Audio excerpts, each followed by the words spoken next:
I have been around Call of Duty for almost half my life now. With this comes me being able to see many of the great things that it's done and also some of the worst things that it has done.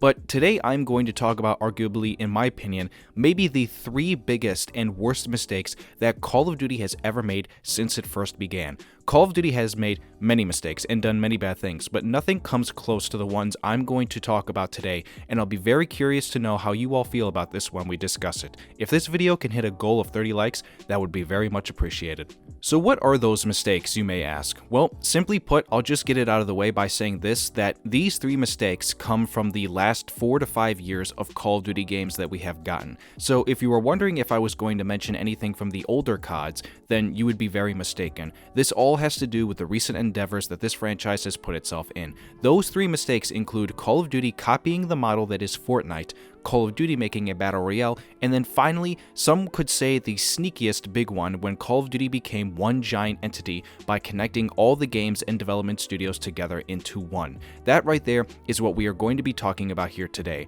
I've been wanting to make this video for a very long time because I think it is one that is very eye-opening and one I think we need to have a conversation about, especially now that the company of Activision is under new parent management from Microsoft.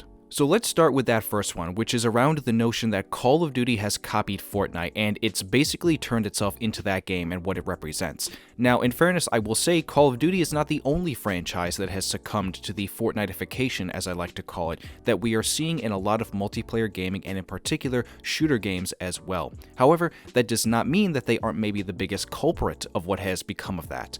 I would argue that Call of Duty has copied Fortnite to a degree for far worse than any other game out there, simply because of the fact that what Fortnite represents is far and away not what Call of Duty represents. Call of Duty is a mature rated game that from time to time can feature some weird stuff, but at the core it is rooted in being more for older audiences. Granted, admittedly, I started playing mature rated Call of Duty games when I was still in middle school, so it's not like it's never been done before where younger people are playing these games. However, that does not excuse the fact that because of the fact that with recent events in the last however many years of Call of Duty, that they should be straight up copying a game that is primarily played by kids and just taking those features and putting it into their own. Let's take, for example, three things. Number one, the notion that Call of Duty has gone into the battle royale genre is evident enough that they want to be like Fortnite. Number two, Fortnite was the first game to introduce the idea of a battle pass-based progression system, and in doing so, Call of Duty also copied that.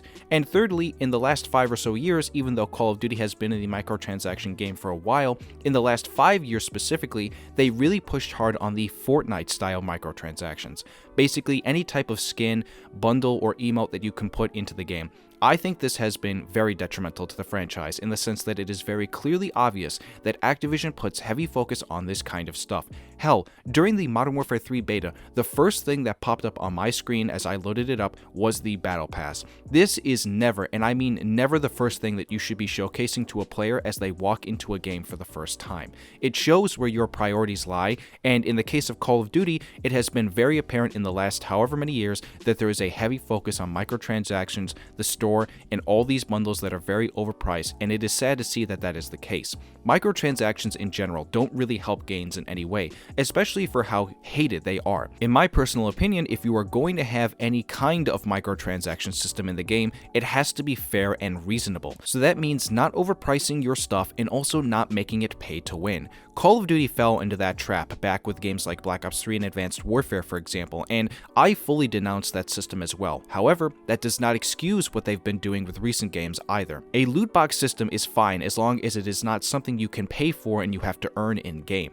At the same time, again, make sure if you are going to have a system like this, you need to make those prices insanely low. Take an example like Black Ops 2's microtransaction system, for example. Those things do not go high at all. Some pretty much are at $3, and they revolve around the cool things that people care about instead of just random stupid skins that look like you are in Fortnite. Those skins themselves also completely deprive you of any notion of what game it is that you are playing. When I think of skins, I think of Fortnite. I should not be thinking of Call of Duty. That works for Fortnite, but not this franchise. These games have to be able to let themselves breathe and do their own thing instead of just copying each other, which is a trend we are seeing a lot in gaming right now.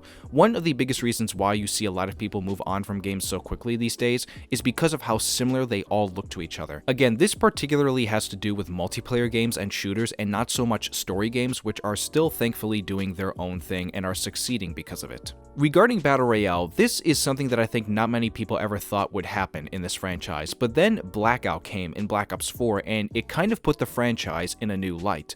I'm somebody who actually did not mind that version and thought it may be the best one we've ever gotten so far by a mile. I passionately do not like Warzone. I think it is an abomination of a Battle Royale in the sense of what it does. On top of that, it has been very apparent that Activision is prioritizing Warzone over every single other part of their game and their brand. That's very detrimental, and for some reason, they simply don't care because they know it will make them the most money. And even with that in mind, they still don't even care that much about Warzone because, for one, Warzone 2 has been a colossal failure that they barely talk about now, and also, they shut down the original Warzone game. So even the thing that they love the most, they also hate the most. Another reason why Battle Royale and Warzone in particular have been so bad for this franchise is that you can notice that in other modes, Activision has wanted to incorporate Warzone aspects to make it feel like it is that game. Just look at Black Ops Cold War Zombies, for example. Sure, it has the traditional round-based system, but other than that, it just feels like a Warzone and multiplayer version of Zombies, with the loot and the armor and all that other crap like streaks that you can use. There's no reason Zombies needs to have any of that stuff in my opinion. Since Warzone has also become their main priority, multiplayer has seen a lack in quality, and it seems that they just don't care for it that much anymore. It's a sad reality, but I'm hoping it's one that can go away in the future. In my personal opinion, I would rather see Call of Duty flourish without a Battle Royale than suffer with one. The last point, and arguably the sneakiest mistake that not a lot of people are talking about with regards to what Call of Duty has done, is now based around how everything is so interconnected with each other, whether it's the games themselves or it's the studios making them. One of the big areas recently that was announced was this new Call of Duty HQ, as it's called, where the idea around it is that it is a hub for multiple Call of Duty games to be accessed from in the main menu of whatever the latest installment in the franchise is. So in this case, that would be Modern Warfare 3. So now, if you want to play the game, it's just straight up called Call of Duty, and it has every title inside of it as of recency. In my personal opinion, I think this is a very bad mistake, because now there are times where an update gets released, and it breaks not just a game that it's for, but it also breaks a game that came before it. A recent example of this was when the early access came for the Modern Warfare 3 campaign, and when that launched, it for some reason broke something in Modern Warfare 2, where apparently people found out that they lost their ranks in the multiplayer mode. How this happened, I have no idea, but I guarantee you right now, there is a strong connection to saying that it came from the fact that all these games are connected with each other. We've seen countless other examples of this happen in recent years, with regards to updates coming out in a way that breaks other games. I just don't understand how this happens, and listen, I'm not a game designer, but this seems to be very connected to the fact that these games are all one together. One of the other big things that Black Ops Cold War did, for example, was that it connected all modes for progression, and in my opinion, you have to keep that stuff separate. Again, when we are talking about the idea of connecting everything together, it just feels like that is happening too much in COD, no matter where it is. We've also seen recently that for some reason all three of the main studios, whether it's Infinity Ward, Treyarch, or Sledgehammer Games, are working together with each other on each game that comes out. We've seen that Treyarch, for example, does the ranked mode for games like Modern Warfare 3 and Modern Warfare 2, while also doing the Zombies mode for Modern Warfare 3 and Vanguard. Again, I don't know why this ever became a thing, because unless these executives and corporate suits who run these companies think that that's something that would help, they clearly don't understand what it takes to make good games. There's something called identity, and that is something severely lacking with the franchise right now, to where none of these games feel like they are from the development studios who make them. Both Modern Warfare 3 and Vanguard do not feel like Sledgehammer Games, but I can guarantee you right now, games like Advanced Warfare and World War II do feel like Sledgehammer Games. When you look at Modern Warfare 3 and Vanguard, those honestly feel more like Activision games than anything else. Again, this could also lead to why certain games falter on their updates, and at the same time, this also leads to the discussion of why someone like me, for example, has fallen off playing this franchise, at least in terms of the new stuff. All these studios together just seem like they are being forced to make the same thing over and over again.